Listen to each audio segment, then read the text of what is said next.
ዩናይትዶች የመጀመሪያ ፈራሚያቸው ነው ሲባል የነበረውን ኤደርሰን እንግዲህ አሁን ላይ እንደማያስፈርሙት ተረጋግጧል። የኤደርሰን የሕክምና ምርመራ እንግዲህ ለሁለተኛ ጊዜ እንዳላለፈና የጉልበት ጉዳቱ አስጊ እንደሆነ ዩናይትዶች እንደማያስፈርሙት እንግዲህ ለአታላንታ አሳውቀዋል።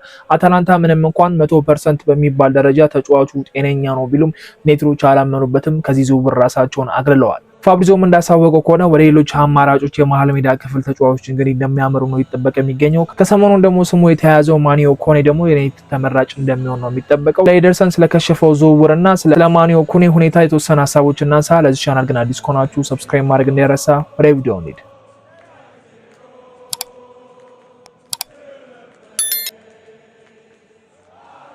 ሲጠበቅ እንደነበረው እንግዲህ የኤደርሰን ዝውውር ምናልባት አስጊ ይሆናል ላይቀላቀልም ይችላል እያልኩኝ ነበረ። ፋብሪዞ እንዳሳወቀው ከሆነ ይሄ ዝውውር እንግዲህ ሳይሳካ ቀርቷል። የዩናይትድ የመጀመሪያ ፈራሚ እንግዲህ ኤደርሰን ነው ብለን እንግዲህ ሁላችንም ደምድመን ነበር። የብራዚል ጥሩን ሲያገኝ ሁላችንም ደስ ብሎን ነበር ብዬ አስባለሁ። በቃ ዩናይትድ ተዘዋወረ። ዩናይትድ ከተዘዋወረ በኋላ ነው አንቸሎቲም ወደ ብራዚል ብሔራዊ ቡድን ጥሪ ያቀረቡለት ብለን እንግዲህ በብራዚል ብሔራዊ ቡድን የተወሰኑ ጨዋታዎችን ተቀይሮ ገብቶ ተመልክተነው ነበር። ከዛም የዓለም ዋንጫ ላይ እንግዲህ ብራዚል ብዙ መሄድ አልቻለችም። በኖርዌይ ተሸንፋ ከወጣች በኋላ ወደ ዩናይትድ መጥቶ የሕክምና ምርመራውን ያደርጋል። በአሜሪካ ያደረገው የምርመራ ውጤት እንግዲህ ዩናይትዶችን አመርቂ ያላረገም የጉልበት ጉዳት እንዳለበት ነው እንግዲህ እየተነገረ የሚገኘውና ዩናይትዶች ወደ ማንቸስተር ካመጡት በኋላ በራሳቸው የሕክምና ቡድን ተመረመሩም በኋላ እንግዲህ ውጤቱ ስላልተቀየረ ለአታላንታ ያን ነገር አሳውቋል። ኤደርሰን እንደማያስፈርሙ እንግዲህ ተናግሯልና አታላንታ በተጫዋቹ ላይ እንግዲህ ሙሉ ለሙሉ እንደሚተማመንና 100% ጤነኛ እንደሆነ ምንም አይነት የጉዳት ነገር ወይ ደግሞ አስኪ ነገር እንደሌለበት ቢናገርም ግን ደግሞ ዩናይትዶች ተጫዋቹን ማስፈረም አልፈለጉም። ስለዚህ አታላንታ እንመልሰዋለን ወደ ስኳዳችን ወደ ትሬዲንግ ይመለሳል ብለው እንግዲህ ደምድመዋል። ኤደርሰን እንግዲህ ወደ ዩናይትድ ለመቀላቀል ያረገበትና ዩናይትድን የመረጠበትን መንገድ ስንመለከት ከአትሌቲኮ ማድሪድ ጋር እንግዲህ ከፐርሰናል ተርሞችን ጨርሰው ነበረ። አትሌቲኮ ማድሪድና አታላንታ የተወሰነ የሂሳብ አለመስማማት ጉዳይ ላይ በነበረበት አጋጣሚ ነው ዩናይትድ እንግዲህ ወደ አታላንታ ሄዶ ተጫዋቹን እንግዲህ እንደሚፈልገው ተናገረ። በኋላ ዩናይትድም ከኤደርሰን ጋር ግንኙነት ካረገ በኋላ እንግዲህ ኤደርሰን ወደ አትሌቲኮ ማድሪድም ሆነ ሌሎች ክለቦችን ጥያቄ አልቀበልም ብሎ እንግዲህ ዩናይትዶችና አታላንታ ድርድሩን ከጨረሱ በኋላ የብራዚል ብሔራዊ ቡድን ጥሪ መቅረቡ ነው እንግዲህ ነገሩን ያዘገየበትና ሌሎች ክለቦችን አልቀበሉም ብሎ ከአትሌቲኮ ማድሪድ ጋር የጨረሰውን ፐርሰናል ነገር እንግዲህ ትቶ ወደ ዩናይትድ ለመዘዋወር ፍላጎቱን አሳይቶ ነበር። ዩናይትዶች ግን በመጨረሻም ሜዲካል ነገሮች ልክ አይደሉም ቢሉም አንዳንድ መረጃዎች አሁን ላይ የሚያሳዩት እንግዲህ ማይክል ካሪክ ከመጀመሪያ ጀምሮም እንግዲህ በኤደርሰን ዝውውር ደስተኛ እንዳልሆነና በእሱ እንዳያስፈርሙት እየፈለገ እንደነበር ነው ሲናገር መረጃዎች የሚያሳዩትና ማይክል ካሪክ አለመፈለጉም ወይ ደግሞ ዩናይትዶች ደግሞ የምርም ሜዲካል ችግር እንዳለበት አምኖበት ነው ብዬ አስባለሁና የባለፈው ዓመት እንግዲህ ኦልሞስት ወደ 30 ቀን የሚጠጋና እረፍት እስከሚሰጡ ድረስ የሚያደርስ ጉዳት እንደነበረበት ነው የባለፈው ሲዝን ላይ የተወሰነ ሂስትሪዎቹ የሚያሳዩትና ያ ደግሞ ትንሽ ስጋት ያሳድራል። ምንም ጥያቄ የለውም። ተጫዋች የተወሰነ ጉዳት ኖሮበት እንኳን መቀበል ምን ያህል ከባድ እንደሆነ እናውቃለን። የጉልበት ጉዳት ሲሆን ደግሞ ቶሎ የሚለቅ ነገር አይደለም። ጉልበት ላይ ያሉ ጉዳቶች ቶሎ አያገግሙም። ፕላስ ደግሞ ሙሉ ለሙሉ የምታገግሙ አይነት ጉዳት አይደለም። የማገርሸት ነገርም አላቸው።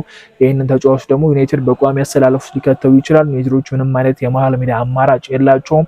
ለዛ ብለው ነው እያመጡት የሚገኙትና እዛ ክለብ ውስጥ ገብተው እንግዲህ እንደ ስኳድ እንደ ቤንች አይደለም እያመጡት የሚገኙት ምንም አይነት ተጫዋች ስለሌላቸው ሙሉ አመቱን ሊያገለግላቸው የሚችል 38ቱን የፕሪሚየር ሊግ ጨዋታ ላጫውት ቢሉ እንኳን ሊጫወትላቸው የሚችል ተጫዋች ነው የሚፈልጉትና የተወሰነ ጥርጣሬ ካለ እንደሚታውት ግልጽ ነበረ። እኔ በበኩሌ በኤደርሰን ዝውውር መቷቸው ብዙም ቅር አላሰኘኝም። ምክንያቱም በዚህ በኩል አንድሬ ሳንቶስን አስፈርመላል። ሌላ አቬሬጅ የሆነ ተጫዋች ነው። ምንም እንኳን ፖቴንሻል ቢኖረውም አቅሙን ለማሳየት የሚመክር ተጫዋች ቢሆንም ይህን ያህል ትልቅ ነገር አላየንበትም። አሁን ማቲያስ ፈርናንዴዝ በዌስትሃም ቤት ትልቅ የሚባል እድል ገጥሞታል። በቃ ማንም ቤንች የሚያደርገው የለም። ፕላስ ደግሞ 90 ደቂቃ መጫወት የሚችል ነው። በፕሪሚየር ሊጉ ላይ ራሱን ማሳየት ይችላል። ሳንቶስ ግን ስንመለከተው ካይሴዶና አይንዞ ያሉበት ቲም ውስጥ 100 ሚሊዮን እና ከዛ በላይ የወጣባቸው ተጫዋቾች ናቸው ከአመታት በፊትና አሁን 100 ሚሊዮን ገርሞናል። በዛ ሰዓት ነው እንግዲህ ቼልሲ ለሁለቱ ከ100 ሚሊዮን በላይ ያወጣውና እነዚህ ተጫዋቾች ባሉበት ቲም ውስጥ ቋሚ ሆኖ ይጀምራል ወይ ደግሞ ጨዋታ ብዙ ያገኛል ማለት ዘበት ነው። ለዛም ይመስለኛል ሳንቶስም ከቼልሲ ለመልቀቅ የሚፈለገው የጨዋታ ጊዜ ዩናይትድ ያገኛሉ ብሎ የመጣውና ቢያንስ ፖቴንሻል ያለው ተጫዋች በክለብ ውስጥ መቀላቀል አንድ ነገር ነው። ግን ደግሞ ጥርጣሬ ውስጥ በቋሚነት ይገባል ለካስሜት ይሆናል አይሆንም በሚል ጥርጣሬ ውስጥ ባለበት ሁኔታ ሌላ ደግሞ የጉልበት ጉዳት ወይ ደግሞ ችግር ይዞ የሚመጣ ተጫዋችን ለማስፈረም መሞከር ትንሽ ይከብዳል ብዬ አስባለሁ። አሁን ቶሎ ብለው እንግዲህ ዩናይትዶች በሌላ ተጫዋቾች አይናቸውን ያዞራሉ ብሏል እንግዲህና ኤደርሰን ከዚህ በኋላ የዩናይትድ ተጫዋች እንደማይሆንም ዩናይትዶችም ወደዚህ ዝውውር ተመልሰውም እንደማይመጡ ተረጋግጧል። አሁን ላይ የተመለከቱት የሚገኙት ማኑኤል ኩኔ ነው። እንግዲህ ማኑኤል ኩኔ አሁን ላይ ፈጣን ውሳኔ መወሰን አለባቸው ብዬ አስባለሁ በዚህ ዙር። ምክንያቱም ብዙ ክለቦች እየተመለከቱ ነው። ተጫዋቹ ደግሞ በዓለም ዋንጫ የተወሰነ እድል ማግኘቱና ፐርፎርም ማድረጉ ደግሞ የሌሎችን አይን ቀልብ ስቧልና ዩናይትዶች ዋጋው ሳይወገድ ከ50 ሚሊዮን ነው የተባለ የሚገኙ እሱም ደጋግሜ ነግሬያቸዋለሁ በዚህ ቀደም በነበሩ ቪዲዮዎችና በዛው በ50 ሚሊዮን ዋጋ የሚያገኙበትን አጋጣሚ ቶሎ ለመጠቀም እንግዲህ ንግግሮች ማድረግ አለባቸው ከተጫዋቹ ወኪል ጋር ከሮማም ጋር የተወሰነ ግንኙነት ማድረግ አለባቸው ብዬ አስባለሁና አሁን ስንመለከት ከኤደርሰን ዝውውር ራሳቸው ካገለሉ ብዙም የምንሰማቸው ስሞች የሉም። አሁን ማኑኤል ኩኔ ያለ ምናልባት ወደ ባሊ መለሱበት የሚችልበት አጋጣሚ አለ። ባሊ 75 ሚሊዮን ፓውንዶች ያወጣሉ ያወጡም የራሱ ጥያቄ ነው። ስቲል አልተውትም የሚል ዜና ነው ያለው። ግን ባሊባን ቢያስፈርሙ ለኔ ከኤደርሰን የተሻለ ሊሆን ይችላል። ግን ከዋጋ አንጻር ስናስቀምጠው ያኛውን በ38 ሚሊዮን ፓውንድ ነው የጨረሰው። ይሄኛው ወደ 75 ይመጣል። የፕሪሚየር ሊግ ልምድ አለው፣ ፖቴንሻል አለው። ኤጁንም ስንመለከት ባሊባ የተሻለ ነው። ምንም እንኳን እቺ የዚህኛው ሲዝን መጥፎ አመቱ ናት ባሊባን ዩናይትዶች እንዲገፉት ያደረገው ብዬ አስባለሁና ምናልባት የባሊባ ጉዳይ ሊነሳ ይችላል። ዩናይትድ 3 ሚድፊልደር የሚያስፈርም ከሆነ ግን የኤደርሰንን ዝውውር ትቶ ማኑኤል ኩኔ ላይ 50 ሚሊዮን በጀት አድርገው በሳንቶስ እና በማኑኤል ኩኔ ብቻ በ3 ሚድፊልደር አመቱ የሚጀምር ከሆነ እሱም ሪስክ አለው፣ ከባድም ነው። ምክንያቱም በ3 ተጫዋቾች ብቻ ቻምፒየንስ ሊግ፣ ፕሪሚየር ሊግ፣ ኤፍኤ ካፕንም ካርዲናል ካፕንም ቀላቅለ ለመጫወት ከባድ ይመስለኛል እና ትልቅ ስም ባይሆንም ማኑኤል ኩኔን ማስፈረም የሚችሉ ከሆነ አንድ ተጨማሪ ዝውውር የሚያስፈልጋቸው ይመስለኛል እና ግን ይሄኛውን ዝውውር ከጨረሱ ለኔ በጣም አሪፉ ዝውውር ነው፣ የምተማመንበት ዝውውር ነው፣ ኮንፊደንስ የሚሰጠን ዝውውር ነው ብዬ አስባለሁ እና ዩናይትዶች ሳይወደድባቸው የገበያው አሁን ያለውን የገበያ ዋጋ ሳይመስል ወደ ማኑኤል ኩኔ ይሄዳሉ ተብሎ ይጠበቃል።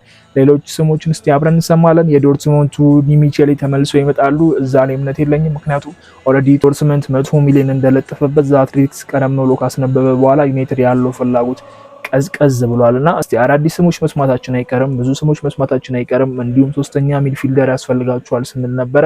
አሁን ደግሞ የመጀመሪያ ሚድፊልደራቸውንም ስላጡ ብዙ ሚድፊልደሮች እንሰማለን። የና አሌክስ ስኮት ጉዳይ በበርነማውዝ እንግዲህ ተከልክሏል ማለት እንችላለን። በርነማውዝ ተጫዋቹን መሸጥ አልፈለገም። ምናልባት ዩናይትድ ተጫዋቹ ላይ ገፍቶ ፐርሰናል ነገሮችን ጨርሶ ተጫዋቹ ክለቡን ልቀቁኝ የሚልበትን ጥያቄ የሚያቀርብበት መንገድ ካለና ዩናይትድ 85 ሚሊዮን ፓውንድ ለሱ መክፈል የሚችል ከሆነ ነው ተጫዋቹ የሚያገኘው። ግን ዩናይትድ የዛን ያለ ገበያ ዋጋ ያውጣል የሚል እምነት የለኝም።